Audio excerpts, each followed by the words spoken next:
Hey, folks, what up? Roland Martin here. Oh, my goodness. Today's Roland Martin for December 18, 2018. Straight fire. Of course, Mike Flynn, he was in court today.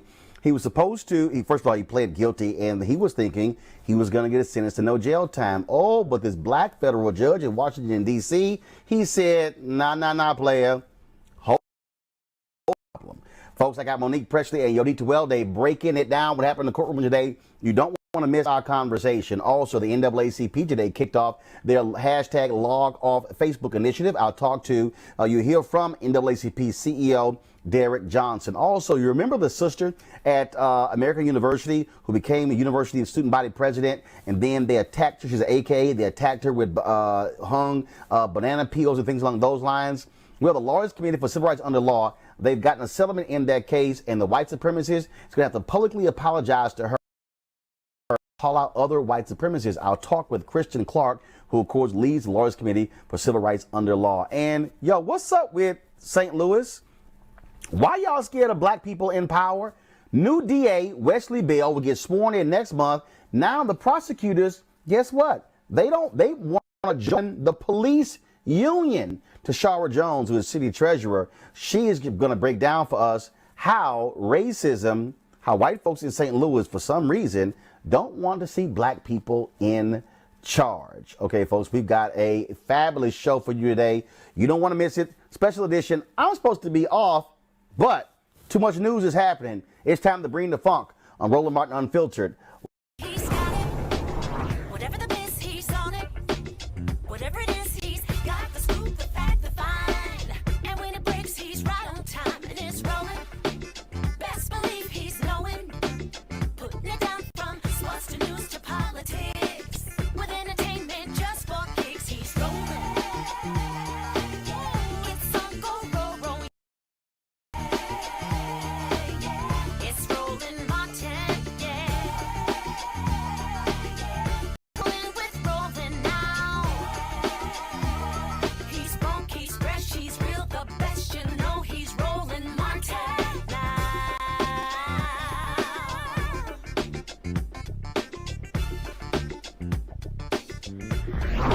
Martin.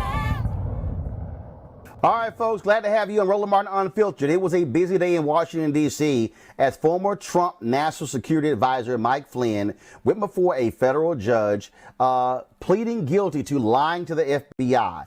Of course, you might remember he got busted also for being a lobbyist for a foreign government. Took thousands and thousands upon dollars. Now, his attorneys, they've been saying all kind of wild stuff, saying, oh, he got entrapped by the FBI, and then this was bad, it was wrong. Well, here's the problem, y'all. No, that wasn't the case. He goes before this federal judge today, a brother in D.C. He was having none of it. It was a wild day. He got his sentencing postponed because the judge said, you need to spend more time cooperating with the FBI. So I had to call our legal analyst, Monique Presley and Yodita Welday, to break down what happened in court. Yo, seriously? It was a crazy, crazy day. I got two black attorneys talking about this black judge. Here's our conversation. All right, folks, here to break down today, Mike Flynn in the court. We're joined by legal analyst Monique Presley, Washington, D.C., and we have Yodita Welday, attorney, and also, she's also a judge, y'all. I don't know what they were thinking in Dallas, but okay. And she says legit, that is real. And she's actually a judge, like a robe and everything, and not bought. About Michael Flynn. And not bought at the store. So shocking. So, all right, let's get right to it. First of all, yo, this black judge was not playing around today, Monique. No. And all I can really say is this is one of those moments. It reminds me of that scene in Pretty Woman when Julia Roberts goes back after she had been clowned and she walks into the boutique and she's like, you work on commission, right? Big mistake. Huge.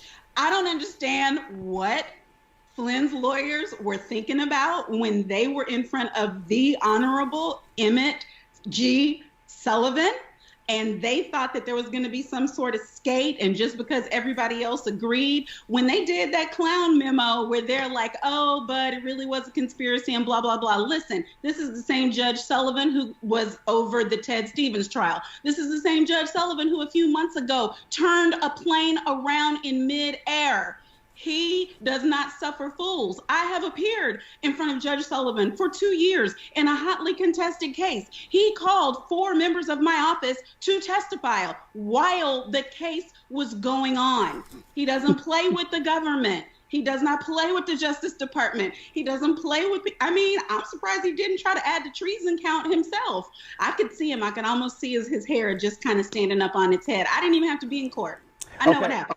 So your D, it was a trip watching this whole thing play out because this was sort of like in track where somebody walk your ass down. Like you've got this like huge lead and then somebody like just straight sucks you up and walks you down. He was sitting there going, so why y'all didn't charge him with treason?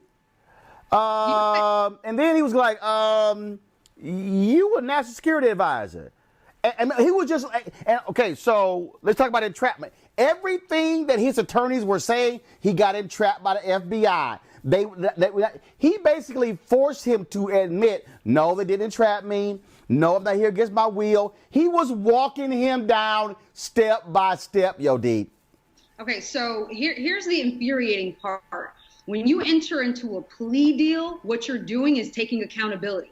You can't then say it's because of being entrapped, it's because I was intimidated or coerced. When you take a plea deal, a judge is going to ensure that other than the plea bargain, you're pleading guilty because you are in fact guilty. You weren't intimidated, you weren't coerced. Other than what was promised to you in the plea deal, you are pleading today purely because you are saying, I did it.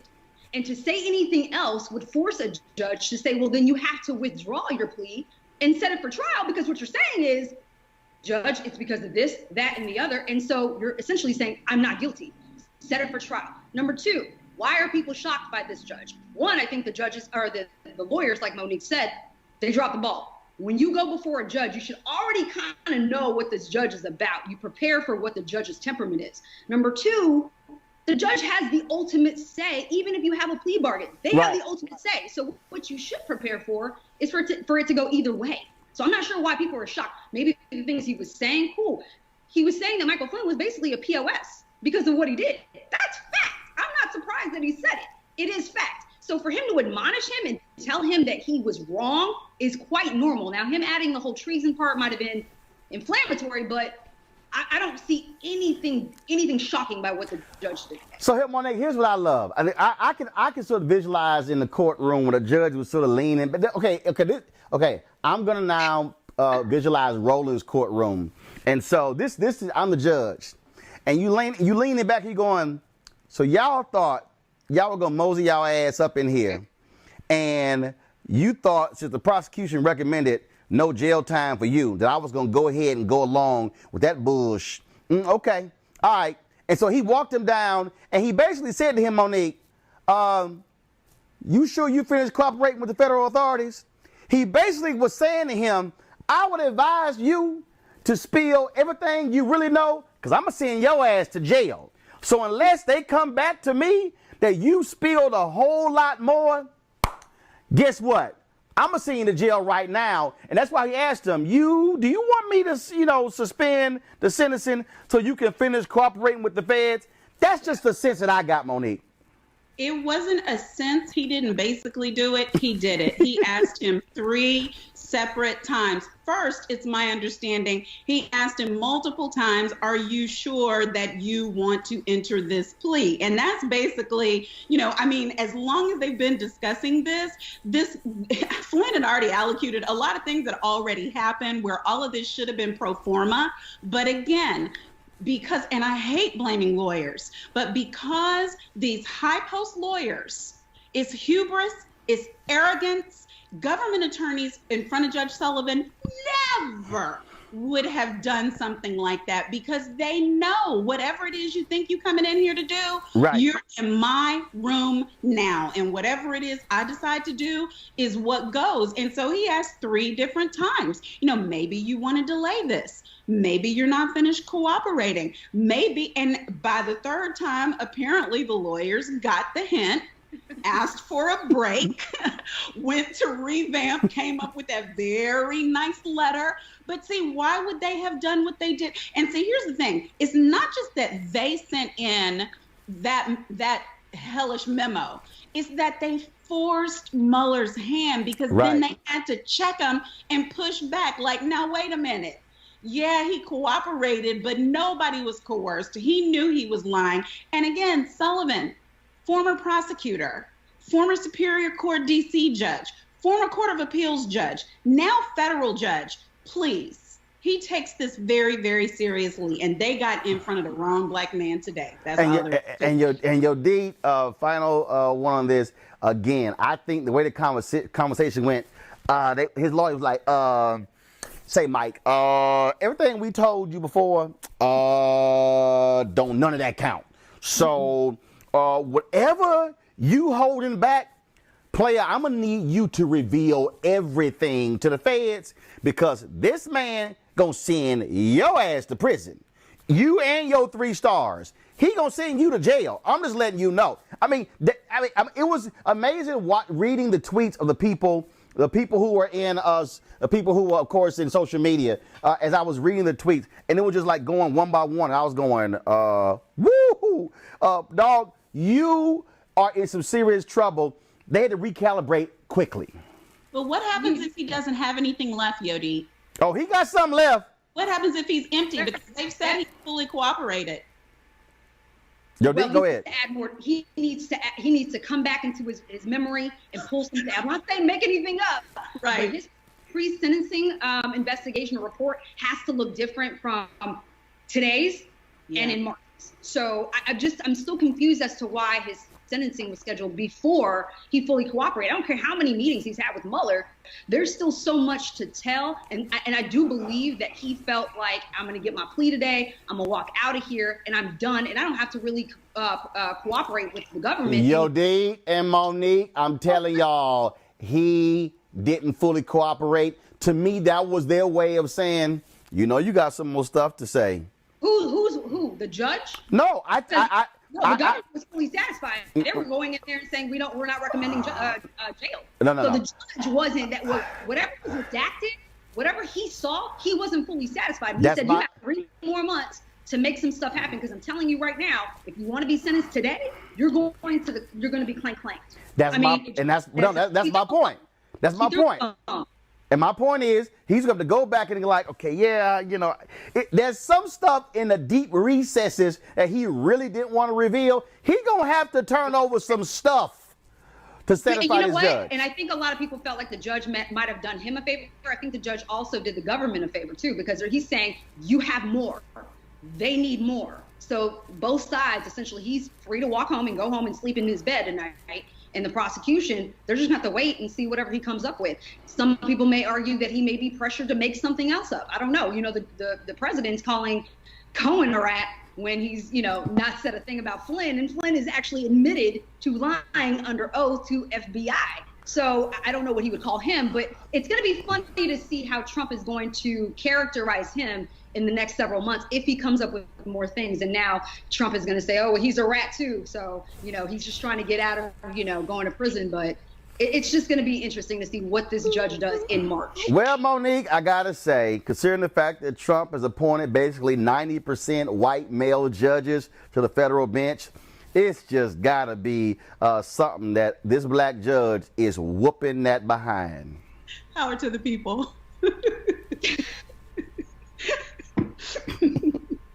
I don't know what to say about it. I've been in front of him a number of times. He is not an unfair judge. He can run hot, and they caught him wrong today. So the one thing they need to do before they come back is pray. Pray that it's not another run hot day. Sometimes he'll go back, he'll think about it, and, you know, it might be better. But he gave them a chance, because it wouldn't have been one of those Cohen things. Today's the day I want my sentence. I don't have anything more to say. I'm not going to fully cooperate. Just give me my time and I'm going to roll out of here. And then he ended up with 3 years, but at least now he's done. Okay. Judge Sullivan was cute. Mind you, and they could have gone to court today and completely kept quiet, like Monique said, but they had said something in that motion by talking about entrapment. Entrapped. The judge had to address that, because you're coming into court now and you're saying that you want to take this plea deal, but your attorneys just mentioned just the other week that this might not be as clear cut as you guys are trying to make it out to be. Now you're saying that you were coerced in some way. We got to establish that. But remember, the FBI, that is law enforcement.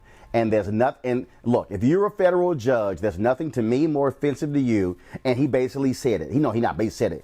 Here you were, the national security advisor, lying in the White House, working for a foreign government, 3-star general, and you have the audacity, the unmitigated gall to walk into my courtroom and then have your lawyers talk about how, oh, you were entrapped, you didn't know you were lying, you were in the Dominican Republic on vacation, and all that nonsense on Fox News. The judge is like, no.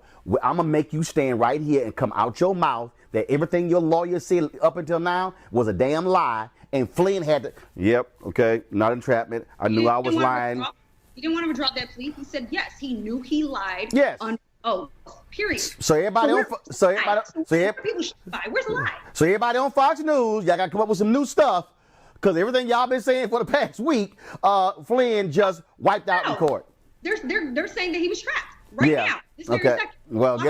Well, guess what? You can't say a man was trapped when the man himself admitting I wasn't trapped. That's how it goes. All right, Monique Presley, your D12 day, we'll appreciate it. Ooh, I can't wait to see the next person who go in front of the brother judge. This is really the people's court. As long as it's not me, I wore my government blue just in case he's watching. All right, folks. I certainly hope you enjoyed that legal analysis. Certainly different from what you're hearing on all the rest of these cable networks. All right, folks. Now it's time for a word from one of our partners here, Roland Martin Unfiltered. All right, folks. Back to our Roland Martin Unfiltered video in just one moment. Now, a word from one of our Roland Martin Unfiltered partners. You've heard me say it before, and I will say it again. Write down this website, marijuanastock.org. That's marijuanastock.org. I'm going to tell you why it matters. Legal marijuana has grown to become a $9 billion industry in roughly 6 years. Forbes magazine predicts the market will continue to grow to nearly $50 billion in the next 10 years. So whether you like it or not, legal marijuana is a growing industry, and it is only going to get bigger. Now, if you're an investor, you get it. You look for business models that are easy to understand in industries that are trending up. Our friends at Transatlantic Real Estate made their business very simple. They buy land that supports legal marijuana operations and lease it to high-paying tenants. So you are investing in the landlord of a licensed marijuana farm. Stop working so hard for your money. Let your money start working for you by investing in the legal cannabis industry. You can invest as little as $300 up to $10,000. But you can't wait. This crowdfunding opportunity is only available for a few more days. They say that you either make things happen, watch things happen, or sit around wondering what happened. Don't be the person watching and wondering.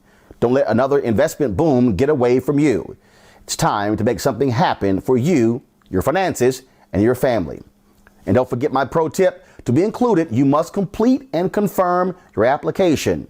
And be sure to complete the process. Go to marijuanastock.org. That's marijuanastock.org. Get in the game, folks. Do it now before time runs out. Now back to your Roland Martin Unfiltered video.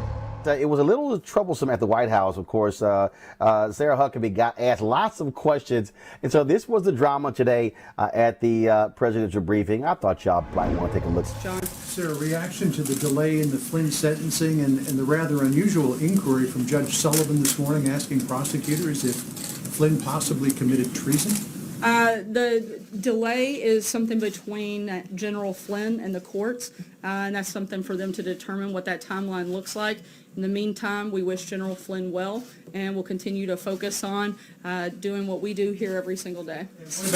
What about the inquiry as to whether he committed treason? Does the president see any reason why Flynn should be asked if he committed treason? I'm not aware of anything that we would know of that would indicate that, certainly. Sarah, I was in the courthouse last hour when the Judge Emmett Sullivan basically said that he was disgusted by Michael Flynn's crimes. He said that he had disdain for Flynn. Flynn said that he knew that it was illegal to lie to the FBI, and he was ready to accept responsibility. This was all before agreeing to a delay in the sentencing. Given that, are you in a position now, or would you like to revisit your comments earlier today that the FBI ambushed Flynn here? No. We still firmly believe, look, the things that may have taken place, again, that's for the judge to make that determination, whether he engaged in something inappropriate. What we do know that was inappropriate by own self-admittance of James Comey is that the FBI broke standard protocol in the way that they came in and ambushed General Flynn, and in the way that they questioned him, and in the way that they encouraged him not to have White House counsel's office present. And we know that because James Comey told us that, and he said that the very reason that they did it was because the only reason that they did it, it was the Trump administration, and they thought they could get away with it. Those are facts, and certainly there may be other issues there, but that we don't have any reason to want to walk that back. Sager? Very quickly about Michael Flynn. He has cooperated with the special counsel's office and met with him 19 times. Is there a particular reason why the president has not said that he is a rat, the way that he has said that Michael Cohen is a rat for cooperating with prosecutors? Look, we know Michael Cohen to be a liar on a number of fronts, and the president's opinion is extremely clear on that front.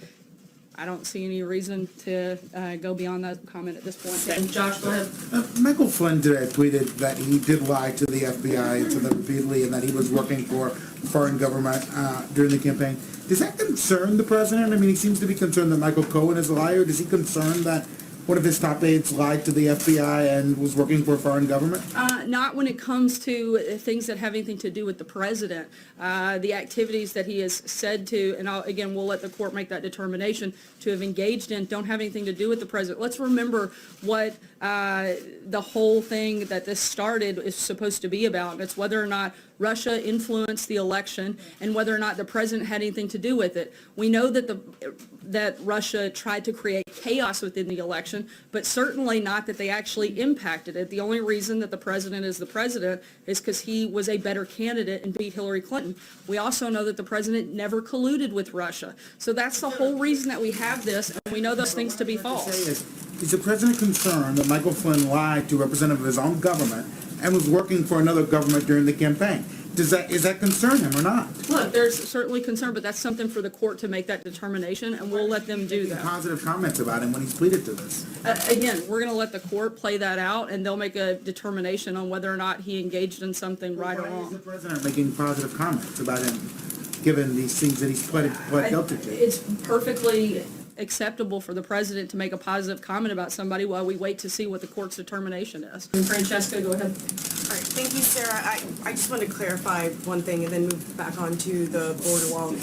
But the clarification on Michael Flynn, you said it has nothing to do with the president, but one of the things that the judge brought up today was that it was so concerning to him because Michael Flynn lied inside the White House as the national security advisor to the president.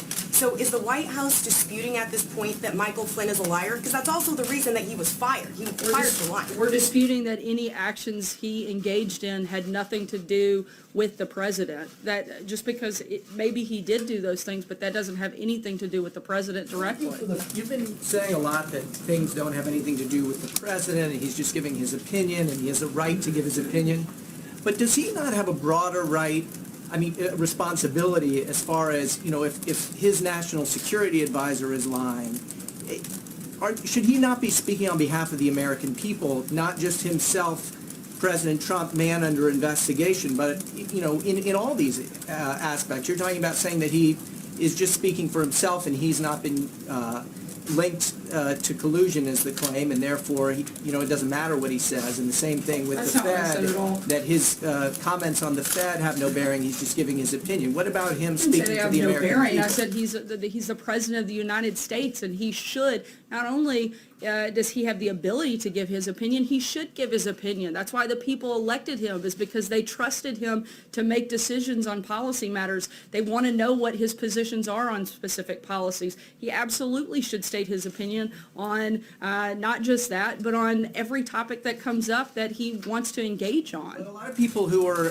somehow involved in investigations feel the FBI is unfairly targeting them, but the president normally has a different role We as know far for a as... fact that the FBI engaged in an outrageous amount of political bias. The fact that anybody could deny that there was political bias within the FBI, particularly under James Comey's leadership, is frankly just laughable. I guess I'm wondering, using terms like rat and things like that to talk about about people who are cooperating witnesses with the FBI. Or Does people he who not are have- dishonest does he- and lying. Does I he mean, not have a broader seems like a pretty responsibility appropriate to preserve confidence in the rule of law for the American people? Certainly, and that's why he has appointed new people to help do exactly that, whether it's Director Wray, a new Attorney General, somebody that can come in and be very transparent throughout this process.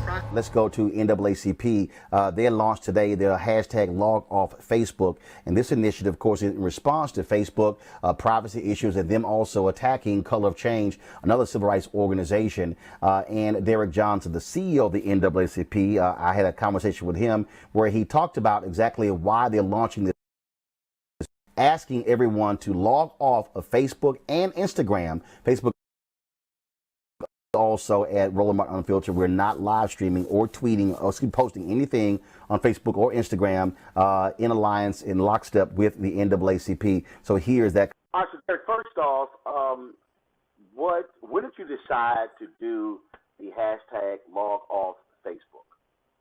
Well, we decided on Thursday after reviewing the most recent activities of Facebook.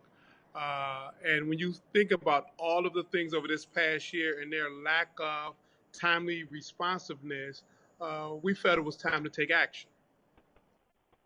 And with this particular initiative, obviously it started today, and you want it to last for a week. What message are you trying to send to Facebook?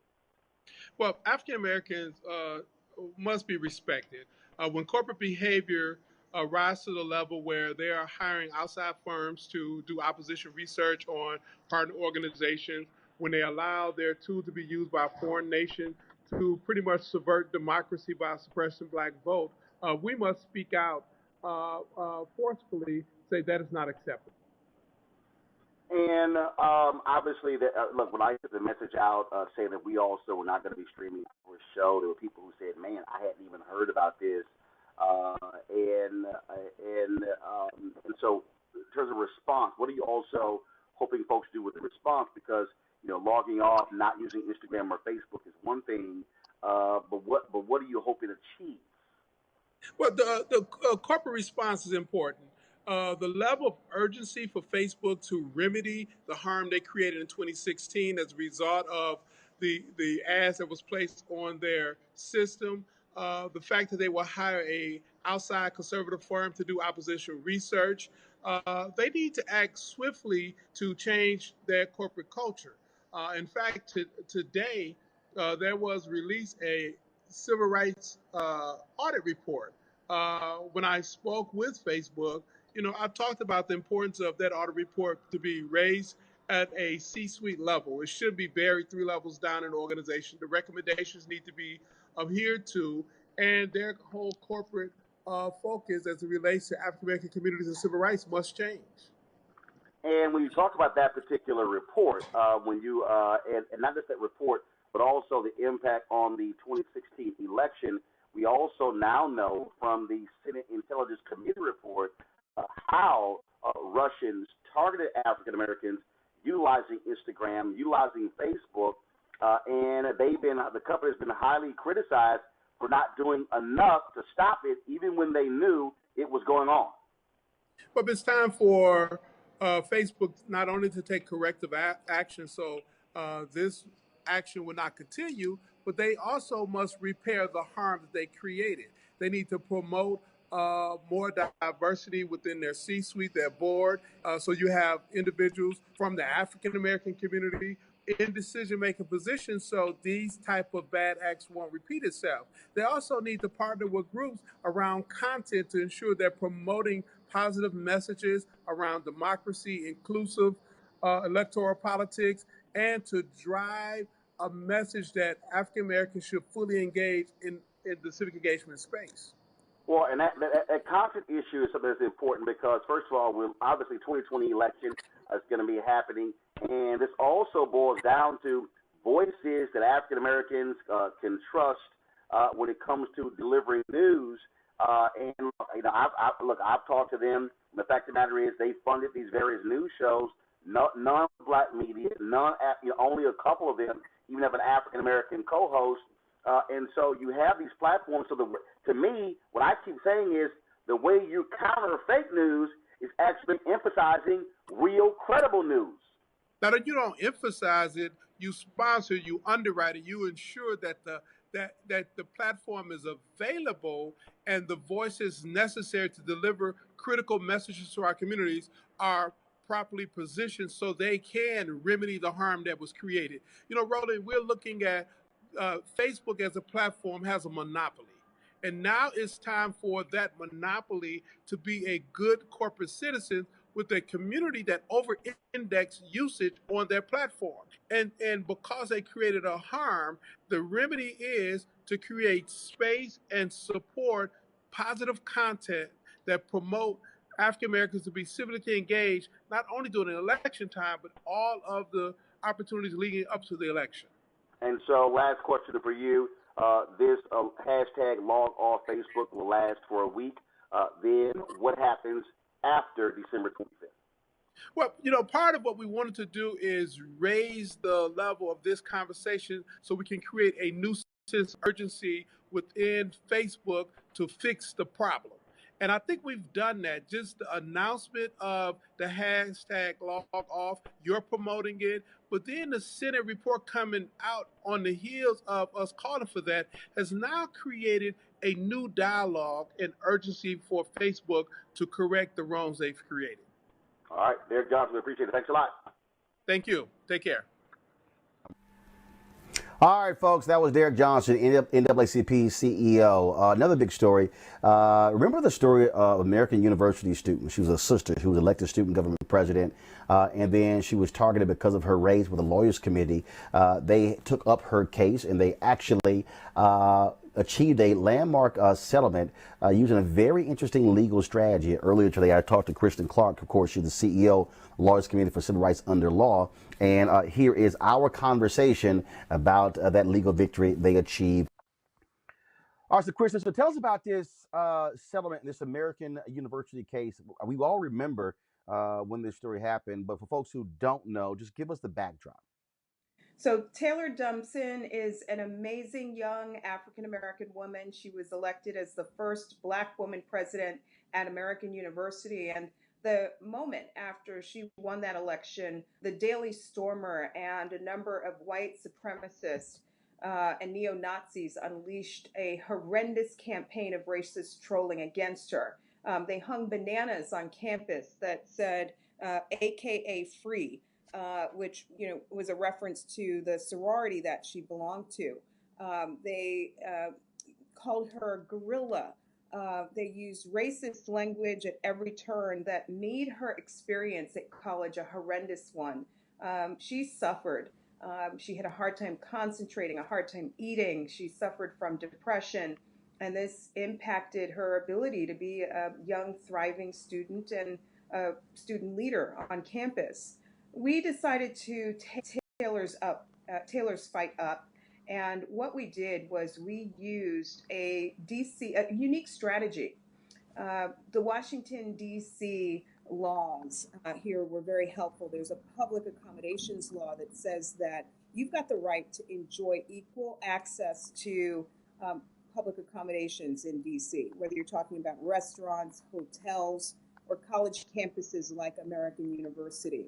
And so the settlement that we announced today is a landmark settlement that focuses on one of the perpetrators and requires that he issue a public apology, requires that he undergo rigorous training to purge white supremacy from his system, requires that he carry out 200 hours of community service and more. At the end of the day, we can't just sit back and let this let white supremacy rear its ugly head again in the future. And so the rigorous terms of this settlement will hopefully leave us in a better place and safer place at the end of the day. Taylor is happy with the terms of this settlement, and we hope that it'll be a model for how we can stamp out white supremacy going forward.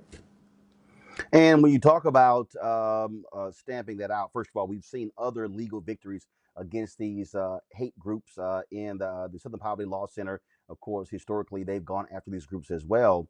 And first of all, forcing this guy out of the shadows. I mean, he has to show himself and reveal himself. That's right.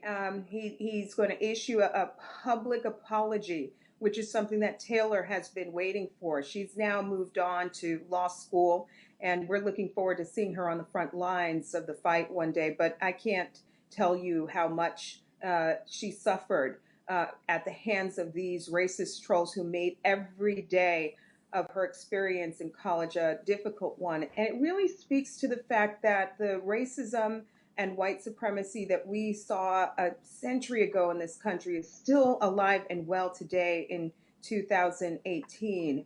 And we hope that the perpetrator here will have a heavy hand in going after his counterparts, helping to expose his counterparts and helping other people who might be ready to leave the white supremacist movement find an exit door. Also, this should be an important signal to people that they should not just take these things lying down. That they should be very aggressive in going after these white nationalists. We're seeing a significant uptick in their activities in the age of Donald Trump, and the goal should be to really use every remedy to go after these organizations, these individuals. That's right, but I do want to underscore that at the end of the day, the targets and the victims are in a real precarious position, and we can't forget that. At the Lawyers Committee for Civil Rights Under Law, we have made the fight against our hate crime crisis a priority, a top priority, and we have a project, Stop Hate, that's anchored by the 844-9 No Hate hotline. But it is hard for people to stand up if they don't have resources or an organization that's willing to stand behind them and have their back. They were insightful in the words that they used. They threatened her. They made her fear for her life. And it's hard to expect everyone in a situation like hers to stand up and have the courage. We were glad that she was able to do so do so here. But we had her back every step of the way, and we're prepared to stand with other victims who are facing hate in our country today. African Americans remain the primary victims of our hate crime crisis in the country, and we're here to stand with them and fight back. All right, Christian Clark, Lawyers Committee for Civil Rights Under the Law. We surely appreciate it. Thanks a lot. Thanks so much. All right, folks. Glad to have you back. So the other day I was on Twitter and I saw this tweet from Tashara Jones, and she, of course, is the treasurer there in St. Louis. Remember, she ran for mayor. You had all these brothers who were running. None of them had a shot. She barely lost the mayoral race. She could have actually, won if you didn't have 4 or 5 other black people who were running. Well, that was the case. Well, anyway, so she had this column in the St. Louis American, and I saw it and I said, "Yo, this is crazy. This is crazy." Where she detailed all these things that are happening when black people are elected in St. Louis that want to change the rules. And so it was in the St. Louis American, the black newspaper there, and I reached out to her and I said, look, we got to have this conversation on Roland Martin Unfiltered, because frankly, nobody else is having it, which is the reason why we have this show. And so here's my conversation with Tashara Jones, being city treasurer. Tashara, first off, it was very interesting. So I saw this column, Fear of Black Leadership, in St. Louis, and I had previously seen the story of the prosecutors wanting to join all of a sudden, because of Wesley Bell's election, wanted to join the police union.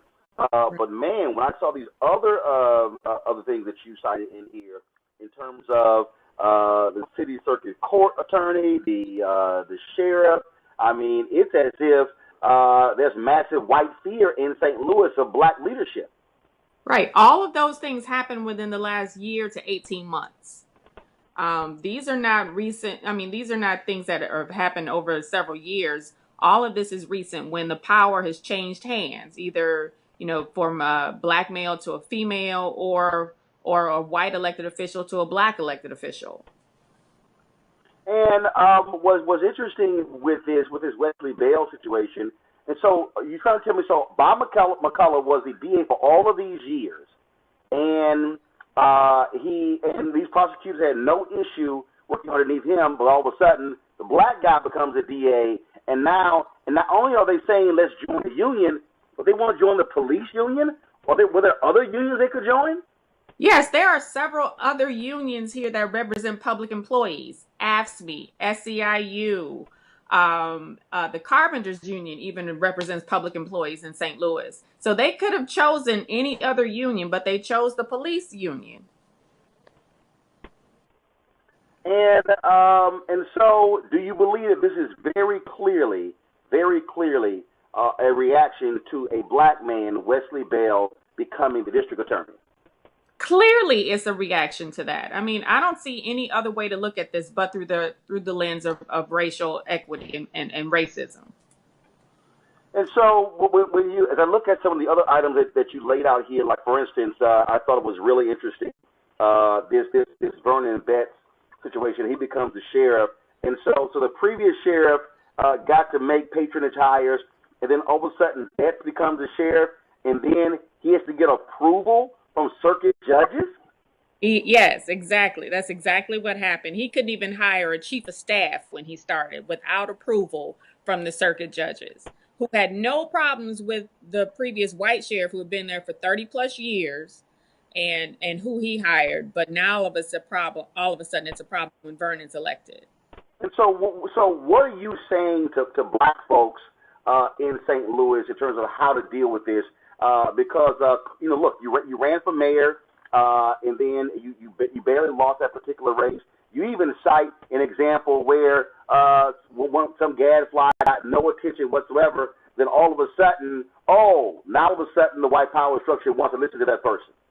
Right, exactly. There's this guy that's been suing the treasurer's office for years, and then all of a sudden now he has an audience. The mayor joined the lawsuit along with her city councilor, and then they convinced one of the circuit judges to give them a ruling in their favor, trying to strip away power from my office. So, I'm bringing receipts. There's a serious problem going on, not only in St. Louis, but, nationally, when we talk about what's happening in Wisconsin, in Michigan, Georgia. So, there's obviously a fear anytime a black person gains access to higher office. So we've got to band together and we've got to start fighting back. And what do you propose in terms of how to do that? What are you saying to black folks there in St. Louis? What should happen next?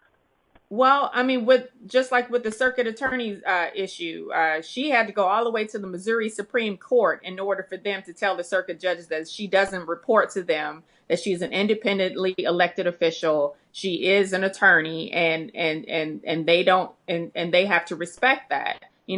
We need to use whatever means that we have at our disposal to start challenging a lot of the things that happen here, and and our people need to also take, elections have consequences, and we have to take every election seriously. And as we're seeing, these local elections matter more than national elections. When you talk about the issue with these circuit court judges, are there any African American circuit court judges? There are a few, yes. And believe that what African Americans should be doing, just like when it came to the DA's race, they should be looking at electing more black circuit court judges? Well, we don't elect circuit court judges in St. Louis. We have a nonpartisan or so-called nonpartisan court plan where they are appointed by the governor. But that's only in St. Louis City, St. Louis County, and Kansas City. Everywhere else in Missouri, they elect their judges. Wow. So that's another issue that we can dive into at another time. So you have judges elected in every other place in Missouri except the two cities where you got the most black people. Exactly.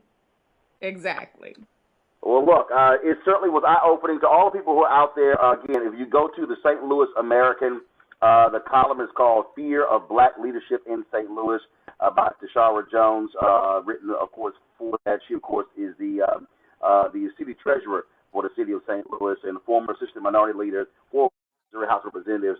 It's certainly an eye-opening piece there. I certainly hope the black folks in St. Louis will begin to exercise their power and also vote in massive numbers. Now, when is the next mayoral election? Next mayoral election is not till 2021, but we have an important race coming up on March 5th, 2019, which is our council president. Okay. And is So, that and who's actually any African Americans running for that? What's happening for that race? so there are three people in that race. Two are African American. Jamila Nasheed, she's our current state senator. Lewis Reed, who's the incumbent. He was one of the men that was in the mayor's race. And then there's also Megan Green. She's part of our city council. Got it. Okay, so that upcoming race is in March. March 5th, right. We need to show up like we did, in November. We had 60% turnout. We need to have that turnout or better for this election in March. All right, Tashara Jones, I appreciate it. Thanks a lot. Thanks. Take care. All right. Take care. All right. All right, folks, crazy conversation, but I certainly do. Y'all were certainly enjoying that. All right, folks, here are a few headlines. Stacey Abrams was narrowly defeated, of course, for Georgia governor by former Georgia Secretary of State Brian Kemp. But in the last few days before the election, Kemp charged that the Democrats tried to break into the state's voter database. A major charge which may have had an effect on the election. Turns out that was a damn lie. The Land Journal-Constitution did a sweep investigation and discovered there was absolutely no evidence whatsoever of any illegal activity by Democrats or the Democratic Party. What we like to call the Republican assault on democracy. Yeah, y'all, seriously. He straight up lied. He flat out lied. Also, speaking of lying, same thing happened in Florida. Andrew Gillum narrowly lost the governor's race to former Congressman Ron DeSantis. Both DeSantis and Donald Trump were very loud in charging that Andrew Gillum was, as Trump put it, a crook. DeSantis went on and on about it, saying the FBI investigation into the Tallahassee city government, where Gillum was the mayor. Well, guess what? The FBI investigation is over, and Gillum was not involved, implicated, or charged. If that swing the close election, many people say it did. But the bottom line is Andrew Gillum got screwed. And I'm guessing those people work at the company called Prada. Yeah, folks, they need a huge backlash on social media to know exactly what was offensive and inappropriate to actually do some absolutely ridiculous I don't know what the hell they even call those things, okay? And were they not paying attention to what happened with Megyn Kelly? Yeah, that was pretty stupid as well. And so they've had to apologize as a result of these items they actually pulled that was on sale. But again, it was pretty stupid. Them saying, well, we didn't know this was like a big deal. You didn't know that you selling some items or trinkets that were black people in blackface was not a bad idea. Yeah, Prada, y'all pretty damn stupid. All right, folks, speaking of someone who's not stupid, in entertainment, Channing Dungey, y'all might remember, she, of course, was the first black entertainment president at ABC. Well, she left the company a couple of weeks ago, and guess what? She signed a huge deal with Netflix. She is going to be, of course, VP of original content, looking over the content being produced by folks like Shonda Rhimes and President Obama and Michelle Obama. It was a huge deal when she left ABC, and now she has a bigger deal over at Netflix. And you might remember, you also have Kenya Barris, who, of course, the creator of Blackish, who also signed a $100 million deal over at Netflix as well. So congrats to Channing Dungey. And so those are our headlines there. All right, folks, we certainly thank all of you for watching. Don't forget to support Roland Martin Unfiltered. Go to RolandMartinUnfiltered.com. Join our Bring the Funk fan club. Here's what's about to happen. We're going to have, first we got a couple of things going on. And so remember, my show is on hiatus right now. And so my staff were off. And so, but still, if anything happens, of course, of interest to black folks, we, of course, will come on live. I'll come on live anywhere from where I am just to bring you the news. And I'll see you guys tomorrow, of course, on Tom Jordan Morning Show. Again, support us at Bring the Funk fan club at RolandMartinUnfiltered.com. All right, folks, y'all have an absolutely fabulous day.